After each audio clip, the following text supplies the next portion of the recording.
September 2nd, 2025. Welcome to part two of This Week in Waukesha, the podcast series, a civic media production produced in cooperation with WAUK Radio 540 AM, 101.1 FM. I'm your host, Don Browne, and I'm coming to you from the office of former Alderman Don Paul Browne here in the Work Hub Studios and the 5 Points of Waukesha's historic downtown.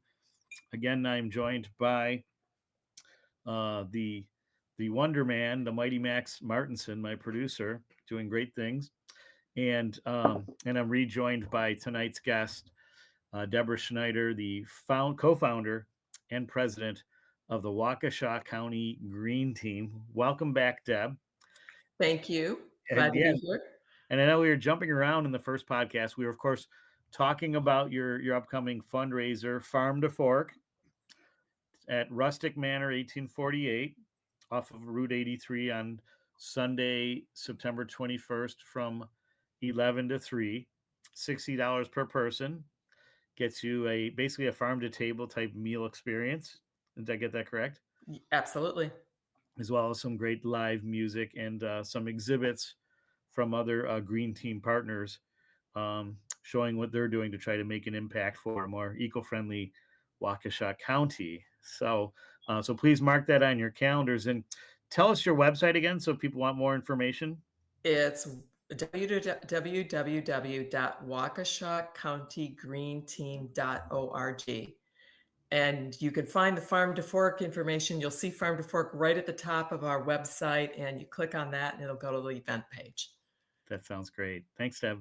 And then, so let's we're going to jump back. We were talking about, what does the Green Team do? And I guess, and this may be repetitive, but what's, tell us again your primary services. Okay. So, we started out with, we actually did like a little networking amongst a bunch of volunteers. Okay. And we walked away with, when we, kind of like lined up and just like moved down the Yeah. line. Right. And what we all kind of thought is that, well, if we could just educate people on the issues of sustainability, they would change their habits and what they're doing, Yeah. and everything would just move forward. Well, years later, Yeah. we're still educating people. Sure. But another one of our great goals was collaboration, because there's a lot of good organizations in Waukesha County that are doing very specific things in terms of the environment, Right. like land conservancies and some advocacy and different things. And so we also saw ourselves as a collaboration group, Okay. and that we wanted to bring a lot of these efforts together so that people would work together Mm, and make a bigger impact. So that really is kind of like a source of what we do. okay. We're a totally volunteer organization. It's only been in the last few years. We have 2 part-time employees. Wow. Um, and so there's a lot of volunteers who are passionate about various aspects of sustainability, Okay. and that's what drives our work.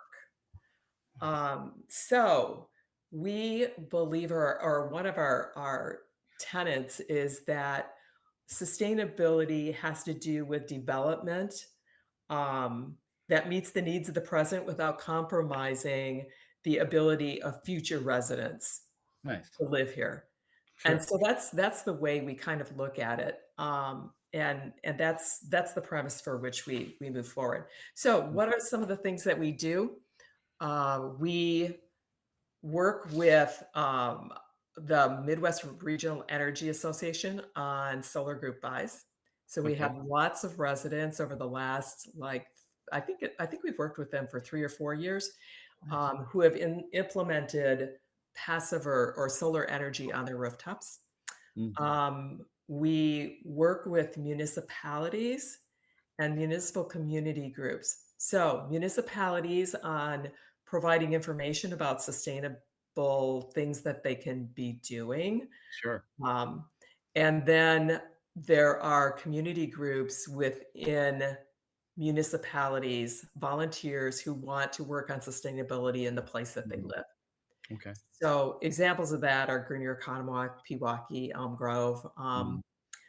I mentioned earlier that there's a group that's formulating in the city of Waukesha as well, and there's interest in Menominee Falls, so we're trying to form a group there as well. Sure, sure. Um, Another group that I didn't mention previously was what we call Creation Care Network, and that is directed towards congregations, ecumenical, Okay, non-denominational congregations who want to focus on caring for creation as a part of their ministry. nice.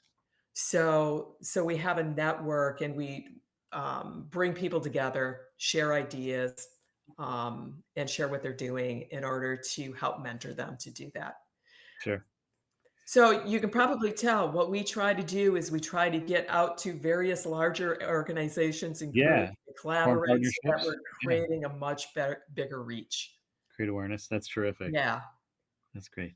Anything focused on like our youth, our younger, although they seem easier, they're more evangelists than maybe people in our broader age group, us grown-ups, if you will.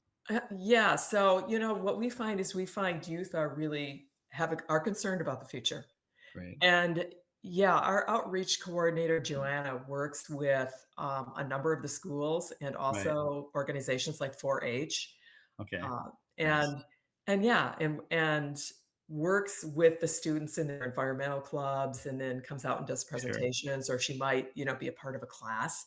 So you're absolutely right. And, we like to think that if you get the message out to the kids, they're gonna preach it to their parents, right? Yeah. Yeah. Absolutely. Well, I wrote a blog a few years ago for again a home building trade association or the manufacturer for the home um, an association representing manufacturers for the home building industry, and the blog was about how young people, Gen Y, millennials and Gen Z, are more prone to make purchasing decisions that are in alignment with their environmental and their social values versus people in our generation where, let's face it, you can, uh,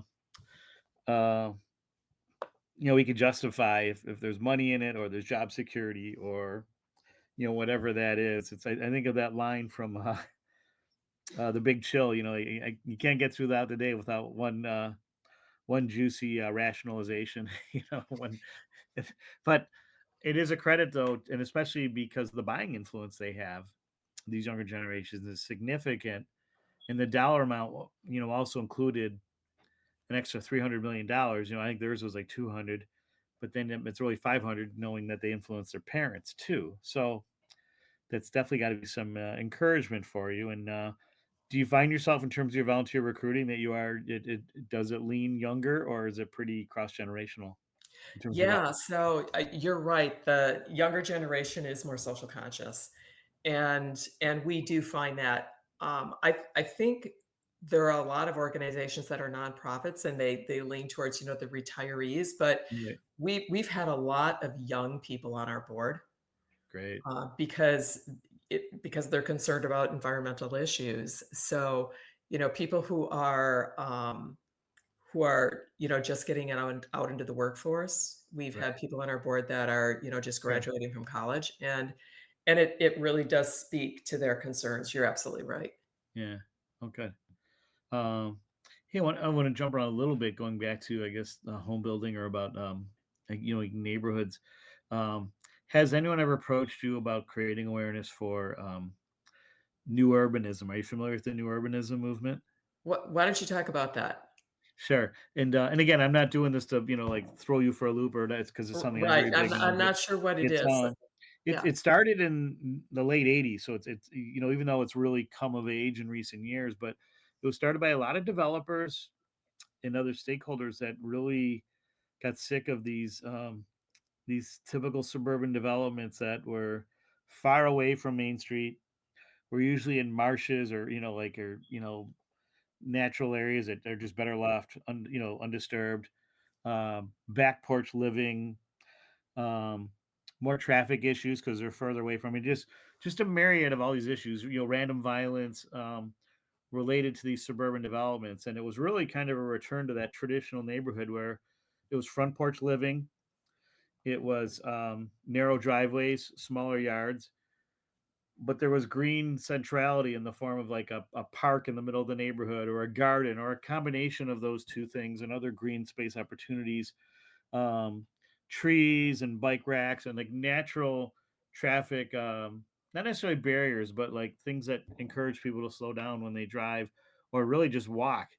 And then what's called third place locality. So if your home is your first place and your work is your second place, that third place would be, maybe it's a favorite coffee shop or your health club or your place of worship, wherever that is.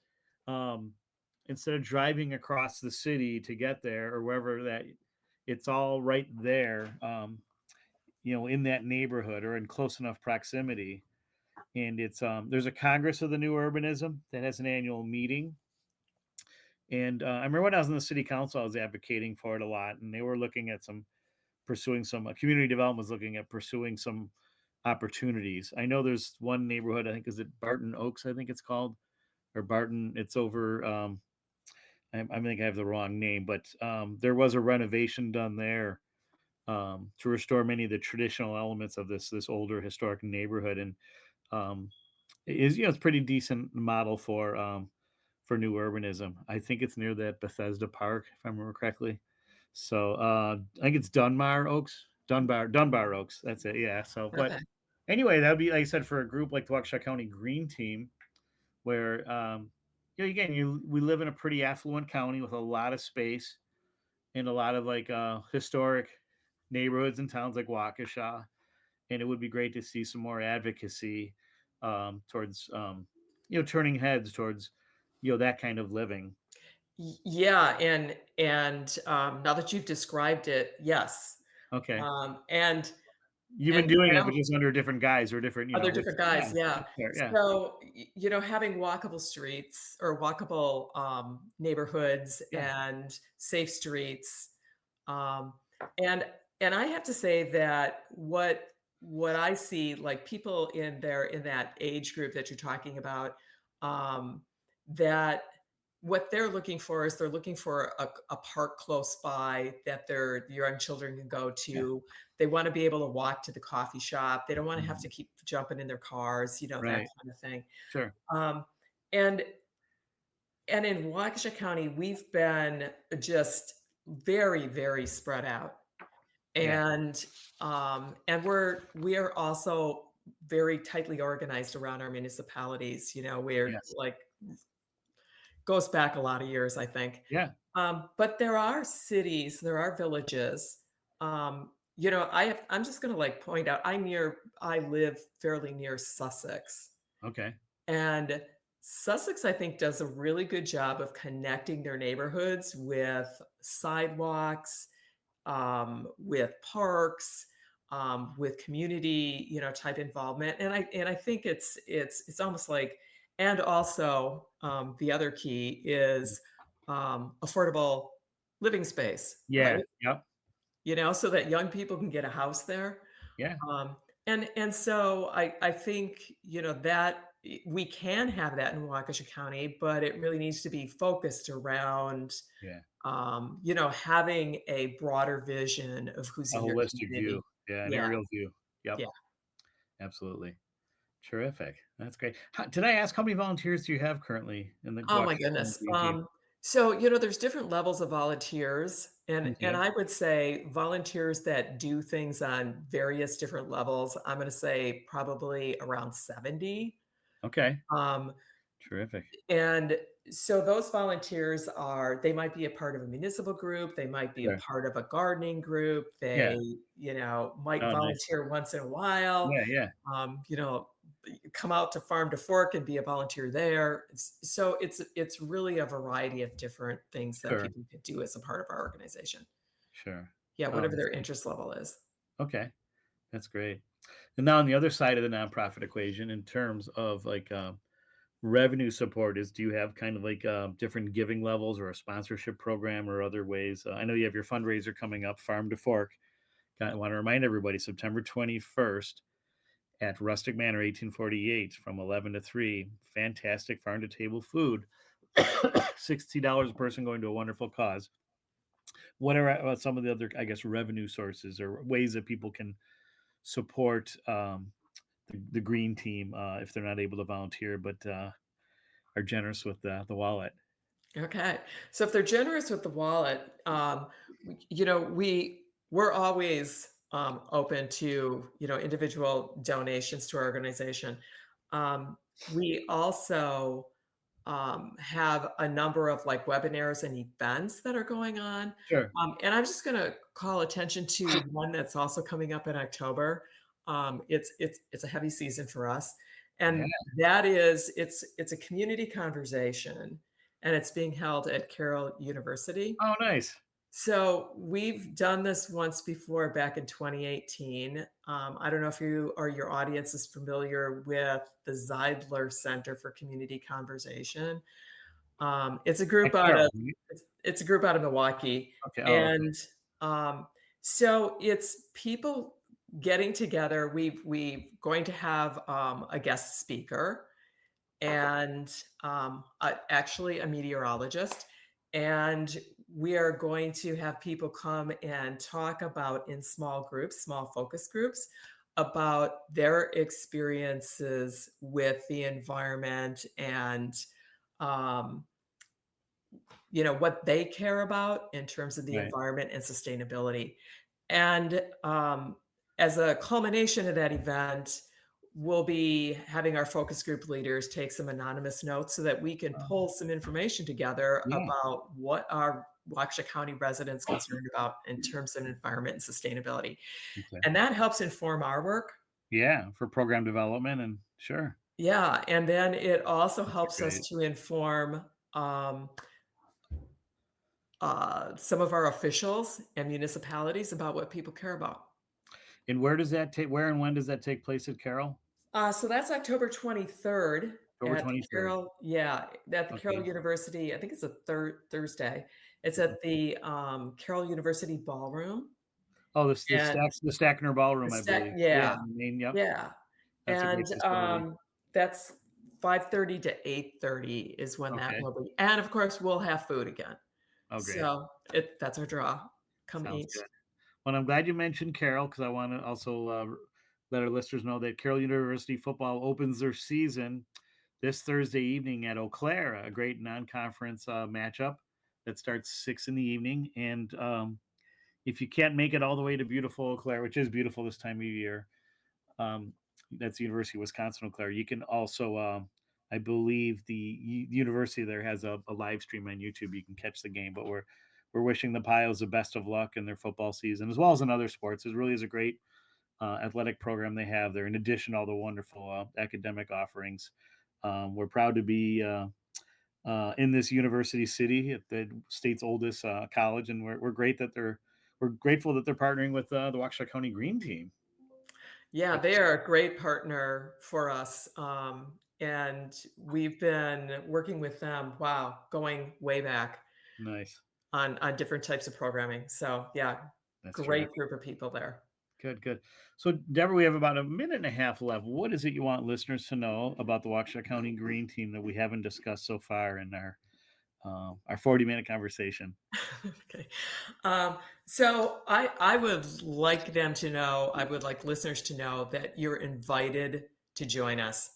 Great. And not just talking about to the farm to fork or to this community conversation, although those are great entry points to getting to know who we are, but to join us in whatever capacity you feel comfortable, and come to our programs and you hear about what you can do maybe within your personal life or your personal action, or to join us as a volunteer in some way, shape, or form.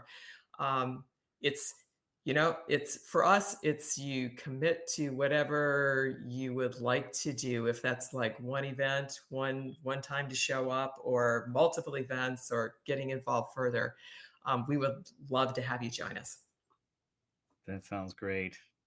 Debra Schneider, president and co-founder of the Waukesha County Green Team, getting ready for the big fundraiser, Farm to Fork, on Sunday, September 21st, at the Rustic Manor, 1848, off of on Route 83, from 11 to 3, $60 per person, gives you wonderful farm to table fairs to enjoy, as well as some great live music and exhibitions from many of your green team strategic partners, if you will. And to learn more, just visit Waukesha County Green Team.org. Thank you so much for sharing your mission with us here on This Week in Waukesha. And looking forward to getting to know you and the rest of the team better. I know I've already have a great friendship with Adra, so really grateful to Adra from Alaska Fresh for putting this meeting together. And I want to thank everybody for listening. And please remember, especially as we head into the new school year, that safety is everyone's responsibility. Good mental health is everybody's right, and a healthier, more eco-friendly world is also our right and our duty to maintain. And thanks to Debra Schneider and people like the Green Team that can help us with that. Looking forward to more conversations and more progress as we move forward. So thanks again, everybody. Go Ramila Mahagav Galer, and see ya.